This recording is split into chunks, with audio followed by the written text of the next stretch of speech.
everybody. I'm Mo of Many Colors, and I'm so glad that you have decided to join me today for story time. Today we're going to be reading a book that is brought to you by the Book Fairy Pantry Project, and they collect new and gently used children's books and they distribute them to local food pantries. And if you'd like to find out how you can help them do that, please check out all their information right on Facebook. Tonight's book is called Trapper, and we're going to start right away. Trapper, written by Stephen Gosgrove, illustrated by Robin James, a serendipity book.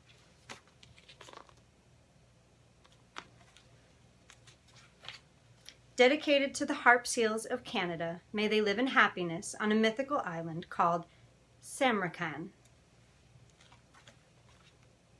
In the crystal reaches of the stormy Atlantic Ocean, off the north coast of Canada, there was a small, frozen island called Samarkand. The clouds floated freely there, dancing softly in the snow-filled sky as the ocean washed over the icy rocks.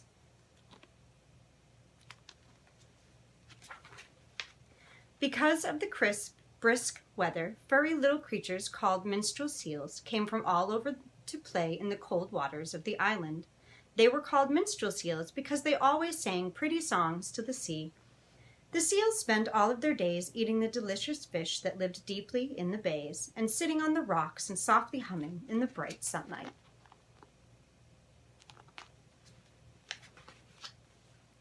Every day when the sun reached its highest, one of the seals would climb high onto the rocks and begin to sing a gentle melody to the sea. One by one, the other seals would join in harmony until the most beautiful song was carried by the breeze for miles around. They would sing like that for hours and hours until a small minstrel seal called Trapper would join them and quietly begin to hum along. He would get so carried away by the pretty music that he would suddenly bellow out a sour note. It was so sour and so loud that the birds would lose their feathers in fright.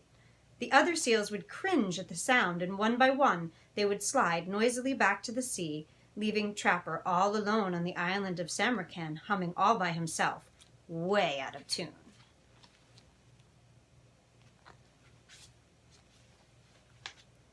It would have been the very same to this day, except that the seals, one by one, started disappearing. Day by day, one or two seals would disappear, and the group would be that much smaller. The other seals didn't really mind because each one enjoyed his own pretty voice anyway, and with fewer seals they could hear themselves better. Besides, it seemed to Trapper that the few seals there were, the longer he got to sing along. Finally, Trapper realized that there were only 3 seals, including himself, left on the whole island. He thought as he munched on his lunch in the bay. This is getting stranger and stranger. I wonder where everyone has gone. My singing isn't very good, but it can't be so bad that everyone would leave. He decided that right after the singing the next day, he would watch carefully to see where everyone went.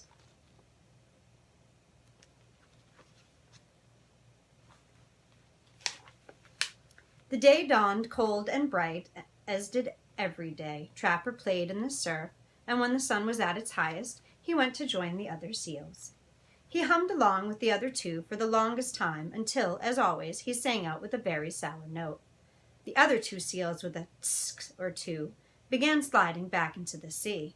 Trapper waited for just a moment, then slipped over the edge of the rocks and looked below. There was the ugliest creature he had ever seen, and in his arms he had the last 2 seals on the island of Samarkand. Oh no. That's what my grandson says anytime something is upsetting, is, oh no. The Trapper quickly hid as the creature ran off with his fellow seals. That was close, he thought, but now I'll be able to sing pretty songs for as long as I like with no one to say I'm singing wrong. He played in the bay and munched his lunch. Everything almost stayed the same. When the sun got to its highest point, Trapper again climbed the rocks to sing a song to the sea. He sang and sang, but it just wasn't the same. For what good is a pretty song if there's no one around to hear it? Trapper finally realized that he was all alone.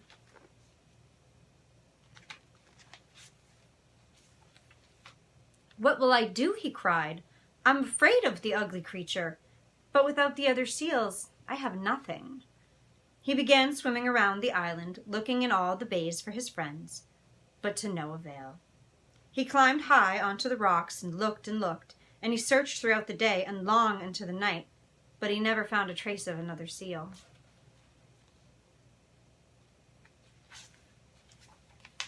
Finally, he became so tired from his search that he climbed out of the water and found a soft patch of frosty grass and fell fast asleep. While he slept, he dreamed of all the days he had spent with the other seals and the pretty music they had shared.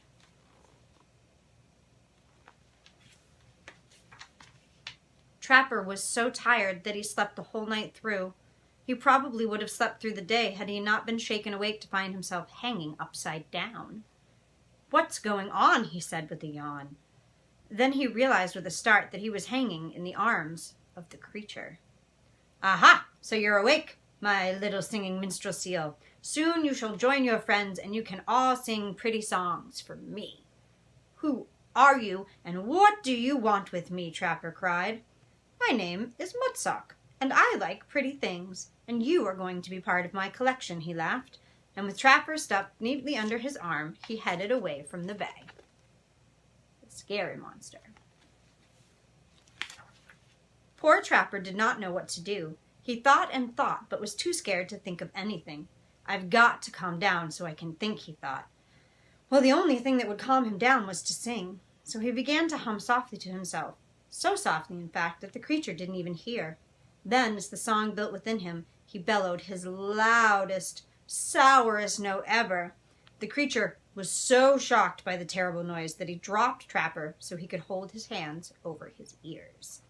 Trapper hit the ground with a thud and quickly rolled into the safety of the sea.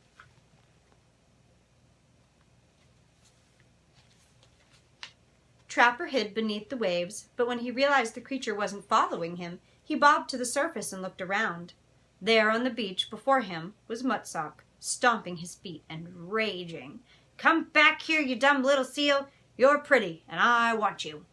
"Mudsock," shouted Trapper, "why do you have to own everything that is pretty? Can't you enjoy a pretty thing the way it is?" "No, you stupid seal. What's the fun of seeing something pretty if you can't take it with you?" "Well," said Trapper carefully, "you can see a pretty sunset, and you can't take that with you." I tried to take it once," growled Mudsock. "Yes, but if you had succeeded, then no one else would be able to see the sunset, just like all the seals you took. Now no one can hear their beautiful song to the sea." "Well," grumbled the creature as he stirred his foot in the snow, "I still like to collect pretty things." Trapper thought for a moment. "That's easy, Mudsock. I'll show you all sorts of pretty things to collect." Trapper swam just a little way up the beach and shouted to Mudsock, who had followed. "Look at your feet. There are thousands of beautiful rocks, and look above you. There are hundreds of pretty winter flowers growing." Mudsock looked around and saw that there really were pretty things everywhere. He began picking up rocks. Then he suddenly stopped. "If I take all the pretty rocks and flowers, then no one else can enjoy them either." "Ah," said Trapper, "you take only the prettiest one, and you leave the rest for the others to share." So Mudsock took the prettiest rock. Then he climbed way up and picked the prettiest flower, and with them safely clutched in his hands, he rushed back to set the seals free. After a while, things returned to normal on the island of Samarkand, and the minstrel seals once again sang their beautiful songs to the sea. Some of the time Mudsock sat with a flower in his hand and a gentle smile upon his face, with small, silent Trapper by his side. And if you listened very carefully, you could hear the two of them singing softly, out of tune. If you see those pretty things that nature likes to show, remember all those seals that sing, and leave them there to grow. The end. I think the moral of our story tonight is that nature is beautiful, but it can only continue to be just as beautiful and thrive just as much and be there for everybody else to enjoy just as much as you if we leave it right where we find it. I hope that you have enjoyed story time. If there is a character that you would like to see me read you a story as, or a specific book that you would like to hear, please have your parents message me. And if you're catching this video on YouTube, please subscribe so that you can catch all of my stories in the future. Depending on where you are in the world, have a great day or sweet dreams. Good night.